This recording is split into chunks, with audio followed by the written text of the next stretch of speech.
birthday reading, rising sign or moon sign, right? Welcome, stars. We don't have any stars out tonight. Even in the darkness, we bring our own light.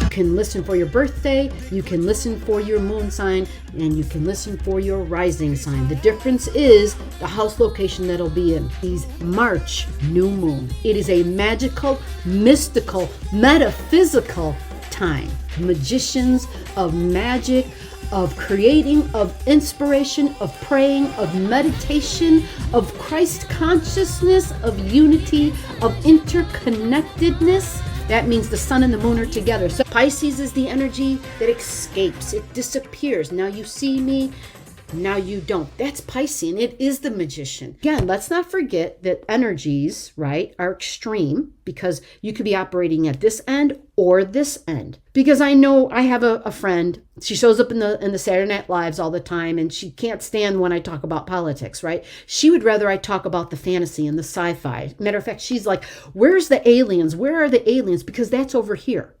Politics would be at the opposite end, right? This is the reality we don't want to deal with, right?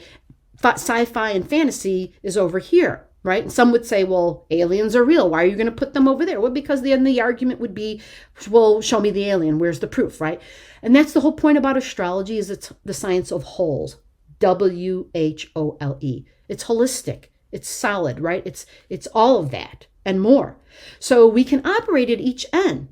Or as we age, we find out that when we stop swinging at the extremes, we eventually are, when we swing, we end up swinging right in the middle, which is what we're always shooting for.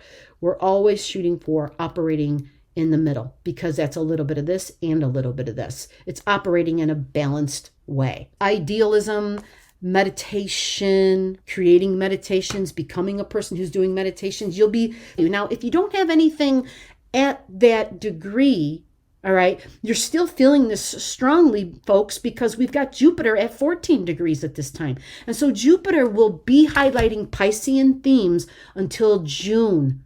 Okay, until June of this year, 2022. Leo ascendant, Leo rising. This is in your 8th house, Leo. This is all about feelings and emotions that are deep and buried. All right, they're very strong, they're powerful. Having Pisces in that 8th house is very mediumistic. It's connecting in with dead loved ones. It's also bringing in energy that involves people from past lives, your soul's vibe. So it's a new beginning, though. It's a new beginning. So you might be coming into contact with new souls in this lifetime.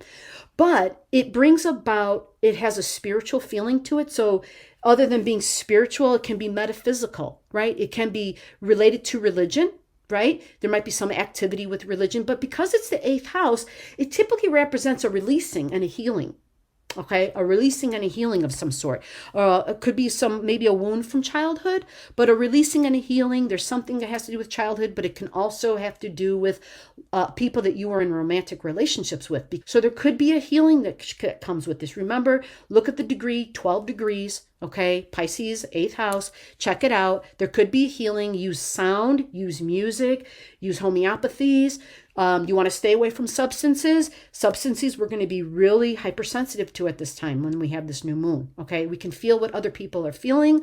We can feel what they're thinking. So you might want to light some sage. You might want to light some cedar. You might want to clear the air. You might notice that you're connecting in with other people who aren't even around. Again, who were dead loved ones. You know, if you're okay with that, then fine. But when you're done with it and you want to clear it out, get yourself some sage, and then make sure you know how to set up the borders and the boundaries for those individuals who might be coming into you, because the veil thins, right? And you're going to be really, your ears and your sensitivities will be opened to the other side, because the 8th house is the other side. It's the past, right? It's individuals that we can't see. So keep that in mind for the Leo ascendants. But there's an opportunity to heal old wounds using all the Piscean energy. Prayer, meditation, music, sound, art, creativity, music, movies, like anything that's metaphysical, that's spiritual, that's, your intuitions go with them. Just keep all this in mind, that you can utilize all these different Piscean tools, right? Nature, Nature is a nice one. Connecting deeply with nature, right? Whether it's through animals, that's how it's a way of escaping. It's a way of escaping the pains and the wounds. But remember, when deep buried wounds come up, because that's what this is the placement of, the 8th house, deep buried wounds and emotions and feelings, just find ways to allow them to come up where you can process them in a safe way. So maybe that involves writing. Maybe it involves hashing out things from childhood, whether you talk about it with somebody, maybe you create poetry with those old pains or some music with those old pains, because let's face it, art that's created with the old wounds is the best art there is. It speaks the loudest to people. It's art that has something to say, right? And that can help others heal. Tapping into those higher frequencies and letting it flow freely from your being.